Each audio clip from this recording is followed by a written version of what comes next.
can you hear me? Sarah, can you hear me? I can hear everything. I've been listening this whole time. The voice was barely a whisper, but it sent shock waves to the intensive care unit at Seattle Children's Hospital. After 7 years of complete silence, 7 years of doctors insisting that meaningful recovery was impossible, 29-year-old Sarah Chen had just spoken her first words since a devastating car accident had left her in what medical professionals called a persistent vegetative state. What made Sarah's awakening even more extraordinary was not just that she had regained consciousness after nearly a decade, but what she revealed about her experience during those silent years. Her story would fundamentally challenge everything the medical community believed about awareness, consciousness, and the capacity of the human mind to endure and heal. This is a remarkable true story of a beloved elementary school teacher whose impossible journey back to consciousness would inspire millions and revolutionize our understanding of what it means to be truly awake. November 15th, 2016, started as one of those crisp Pacific Northwest mornings that Sarah Chen had always loved. At 22 years old, she was in her second year of teaching third grade at Maple Elementary School in Bellevue, Washington, and her students absolutely adored her. Known for her infectious enthusiasm and creative teaching methods, Sarah had already earned recognition as one of the district's most promising young educators. That morning, she had stayed late at school preparing for parent-teacher conferences, carefully reviewing each student's progress and organizing colorful displays of their artwork. Her dedication was legendary among colleagues. Sarah was always the first to arrive and often the last to leave, driven by an unwavering commitment to giving every child the best possible education. As evening approached, Sarah finally packed up her materials and headed to her small Honda Civic in the school parking lot.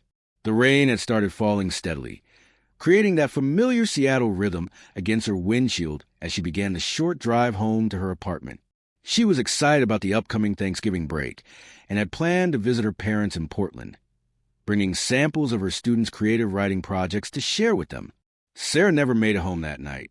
At 7:43 p.m., while stopped at a red light on busy Bellevue Way, a drunk driver traveling at over 60 miles per hour slammed into the rear of her vehicle. The impact was so severe that Sarah's car was launched forward into the intersection, where it was struck again by oncoming traffic.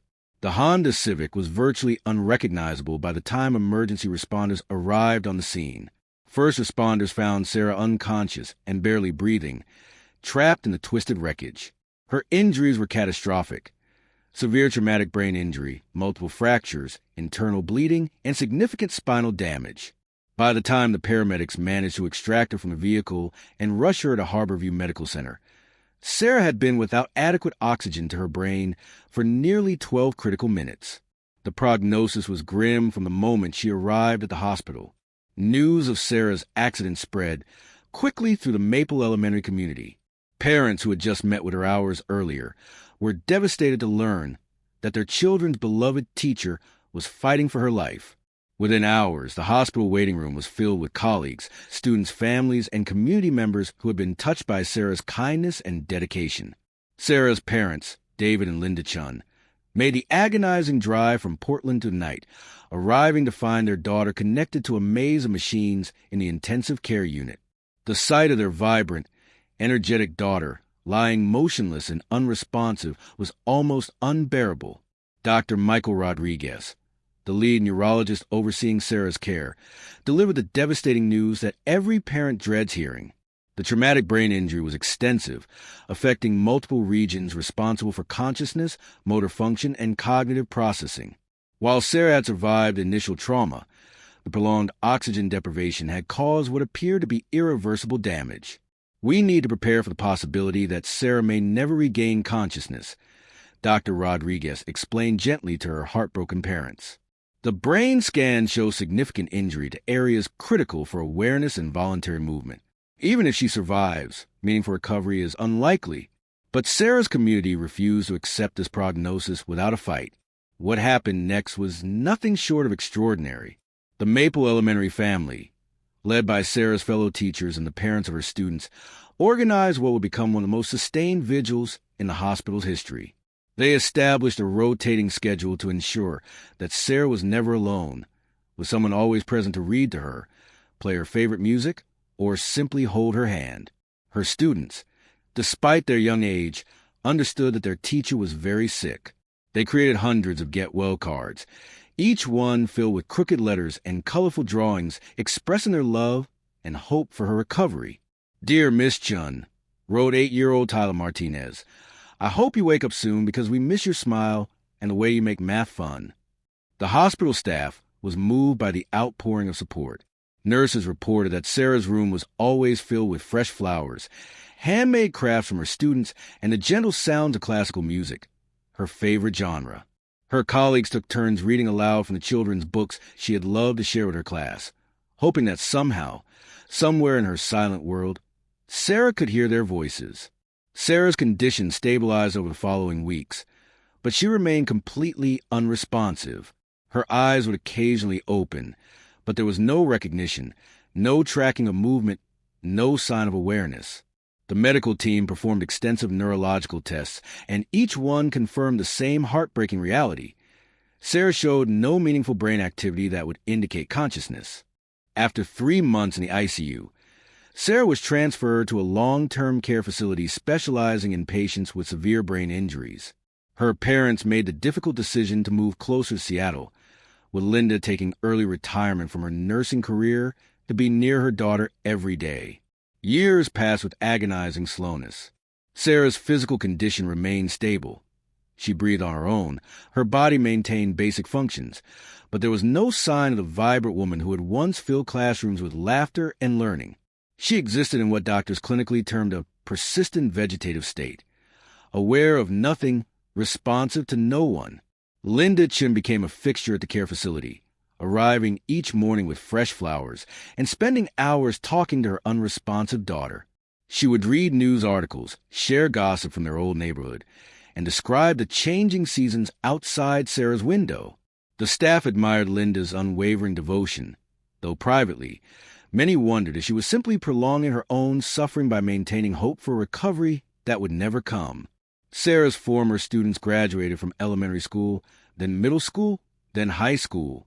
Some would stop by with their parents to visit their old teacher, now young adults themselves, sharing stories of how Miss Chen had influenced their lives. They would tell her about their college plans, their dreams, their achievements. Speaking to a woman who, according to medical science, could neither hear nor understand their words. Dr. Rodriguez, who had continued to monitor Sarah's case over the years, gently suggested to the Chen family that they might want to consider transitioning Sarah to comfort care only. 7 years is a very long time, he explained compassionately. There comes a point where we have to accept that meaningful recovery simply isn't possible. Sarah's brain shows no activity that would suggest consciousness or awareness. But Linda Chen wasn't ready to give up. Neither, it turned out, was Sarah. In early 2023, a new experimental treatment protocol began gaining attention in neurological circles. Researchers at Stanford University have been investigating the use of targeted electromagnetic stimulation combined with specific pharmaceutical interventions to potentially wake up dormant neural pathways in patients with severe brain injuries.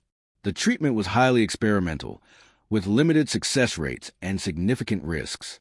Most medical professionals remain skeptical about its effectiveness, particularly for patients who have been unresponsive for extended periods.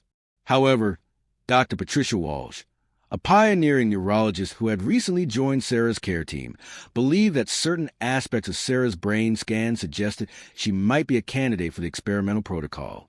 "I want to be very clear about the limitations," Dr. Walsh explained to Sarah's parents during a consultation in March 2023. "The likelihood of meaningful improvement is extremely small. We're talking about maybe a 2 to 3% chance of any response at all. But there are some unusual patterns in Sarah's latest neuroimaging that suggest her brain might be more active than we initially believed." After extensive discussions and consultations with other specialists, the Chen family decided to proceed with the experimental treatment. The protocol involved a series of precisely calibrated electromagnetic pulses delivered to specific regions of Sarah's brain, combined with a cocktail of medications designed to enhance neuroplasticity and communication between brain cells. The first phase of treatment began on April 3, 2023. For weeks, there was no change in Sarah's condition. The electromagnetic sessions continued 3 times per week, each one monitored by sophisticated brain imaging equipment that showed minimal response. Medical staff began preparing the family for the likelihood that, like most patients, Sarah would not respond to the experimental intervention. Then, on the morning of May 22nd, 2023, something remarkable happened. Nurse Jennifer Martinez was performing Sarah's routine morning care when she noticed something unusual. Sarah's eyes, which typically open and close randomly without focus or purpose, seemed to be tracking Jennifer's movements around the room. At first, Jennifer dismissed it as coincidence. After 7 years of caring for unresponsive patients, she knew that random eye movements were common and rarely significant. But as Jennifer continued her routine, Sarah's gaze continued to follow her. When Jennifer moved to the left side of the bed, Sarah's eyes tracked left. When she moved to the right, Sarah's eyes followed. Jennifer's heart began to race as she realized what she might be witnessing. "Sarah," Jennifer said softly, positioning herself directly in Sarah's line of sight. "Sarah, can you hear me?" For a moment, nothing happened. Then, almost imperceptibly, Sarah's lips moved. Jennifer immediately called for Dr. Walsh, who arrived within minutes along with the rest of the neurological team. What they witnessed over the next hour would be documented as one of the most remarkable recoveries in modern medical history. "Sarah, I'm Dr. Walsh," the neurologist said, leaning close to Sarah's bedside. "We've been taking care of you for a while now. Can you hear me?" Sarah's eyes focused on Dr. Walsh's face with an intensity that was unmistakable. Her lips moved again, and this time a whisper emerged. I can hear everything. I've been listening this whole time." The implications of those words were staggering. If Sarah was telling the truth, if she had indeed been aware and listening during her years of apparent unconsciousness, it would challenge everything the medical community believed about persistent vegetative states and the nature of consciousness itself. Over the following days, as Sarah's ability to communicate gradually improved, she began to share details about her experience that left everyone stunned. She remembered conversations that had taken place at her bedside years earlier. She could recall specific visitors, particular songs that had been played, even the contents of news articles that Linda had read aloud to her. "I remember when Tyler Martinez came to visit with his parents," Sarah whispered during one of her first extended conversations. "He told me about making the baseball team. That was about 3 years ago." Linda Chen wept as she confirmed that Tyler's visit had indeed occurred exactly as Sarah described. The implications were overwhelming.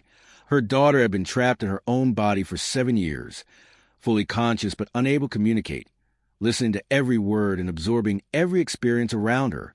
Sarah's memory was remarkably intact, not just for recent events, but for her entire life before the accident. She remembered her students' names, their personalities, their academic struggles and triumphs. She could recite lesson plans she had developed years before her injury and discuss educational theories with the same passion that had made her such an effective teacher. But perhaps most remarkably, Sarah revealed that during her years of silence, her mind had never stopped working. Unable to speak or move, she had mentally composed hundreds of lesson plans, developed new teaching strategies, and even written several children's books in her imagination. She had created an entire mental world where she continued to teach and learn, growing intellectually even as her body remained motionless. "I never stopped being a teacher," Sarah explained to Dr. Walsh during one of their sessions. "In my mind, I was always in the classroom. I had the most wonderful students. Some were children I remember from before the accident. Others were completely imaginary. I taught them everything I could think of, and they taught me things too. We went on incredible adventures together, traveled to historical periods, explored scientific concepts. My mind was never quiet, never empty." Sarah's recovery was gradual and challenging.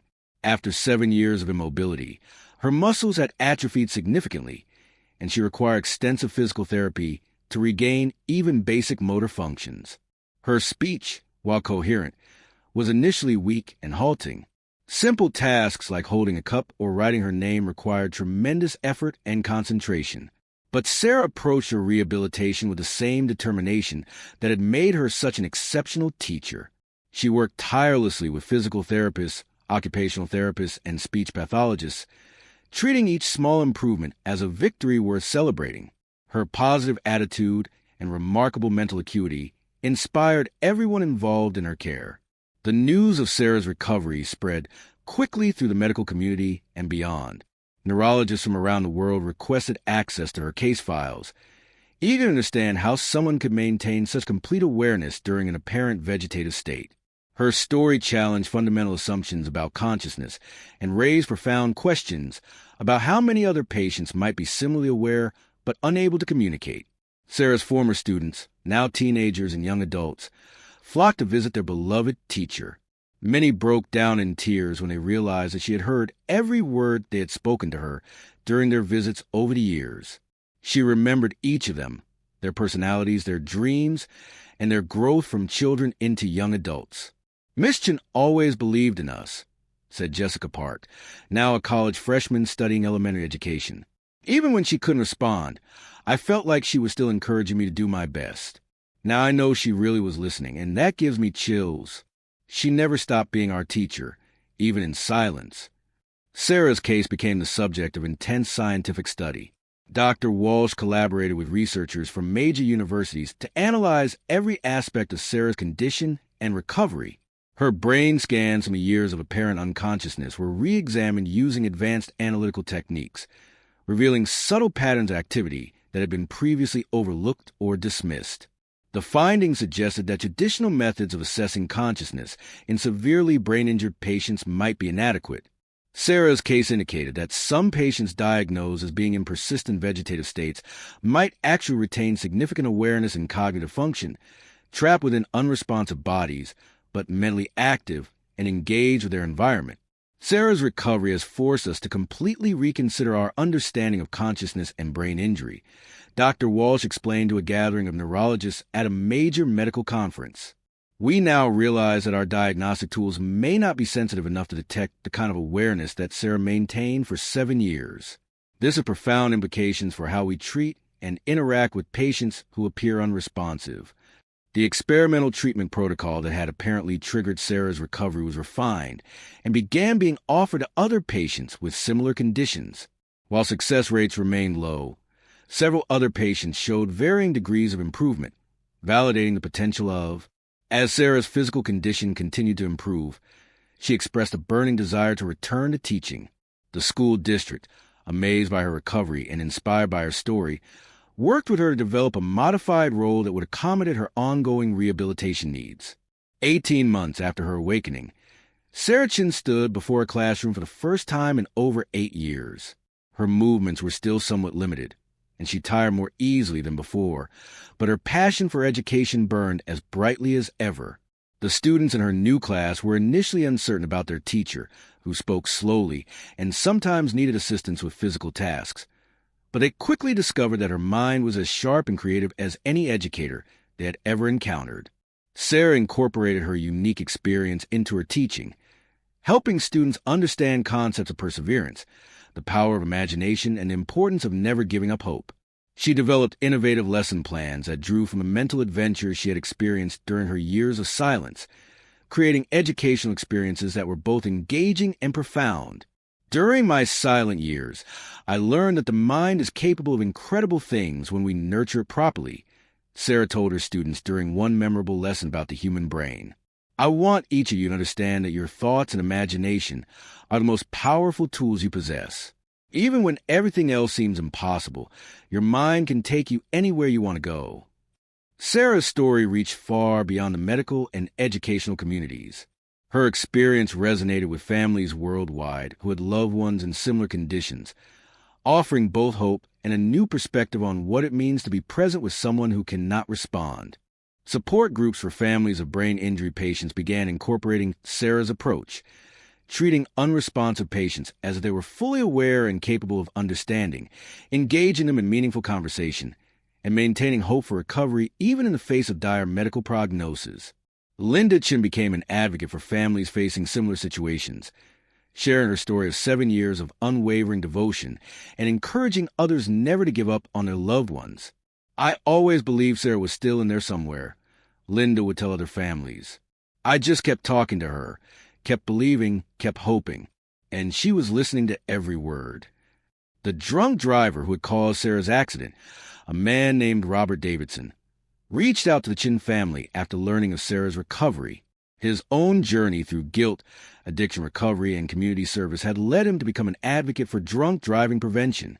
Sarah, demonstrating the same compassion that had made her such a beloved teacher, agreed to meet with Davidson and eventually work with him on educational programs warning young people about the devastating consequences of impaired driving.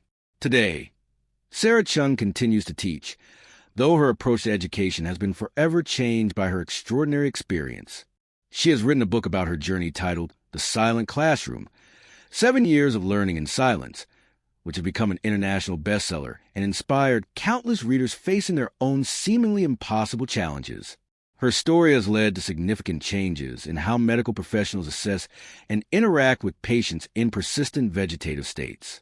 New diagnostic protocols have been developed to better detect signs of consciousness in unresponsive patients, and treatment approaches have been modified to assume potential awareness even when traditional signs are absent. Sarah's case has also sparked broader discussions about the nature of consciousness, the resilience of the human spirit, and the power of hope in the face of overwhelming odds. Her experience suggests that even in our darkest moments, when all seems lost, the human mind may be capable of preserving itself in ways we never imagined possible. I spent 7 years in the most unusual classroom of my life, Sarah reflects now. I had no students I could see, no lessons I could deliver out loud, no tests I could grade.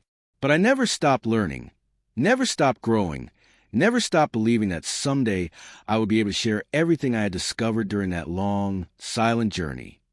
Sarah Chen's awakening after 7 years of apparent unconsciousness reminds us that the human spirit is capable of enduring far more than we ever thought possible. Her story offers hope to families facing similar tragedies and challenges our understanding of what it truly means to be conscious, aware, and alive in a world that often seems to move too quickly. Sarah's experience teaches us the value of patience, persistence, and the profound power of never giving up on those we love. Her journey from silence back to speech, from apparent emptiness back to fullness of life, stands as one of the most remarkable recovery stories in modern medical history. Most importantly, Sarah's story reminds us that even in our darkest moments, when hope seems impossible and recovery appears beyond reach, miracles can still happen. Sometimes, the most extraordinary awakenings occur not despite the darkness, but because of what we learn while navigating through it. The silent teacher had found her voice again, and her lesson resonates far beyond any classroom. Never underestimate the power of the human spirit to endure, to learn, and ultimately, to triumph.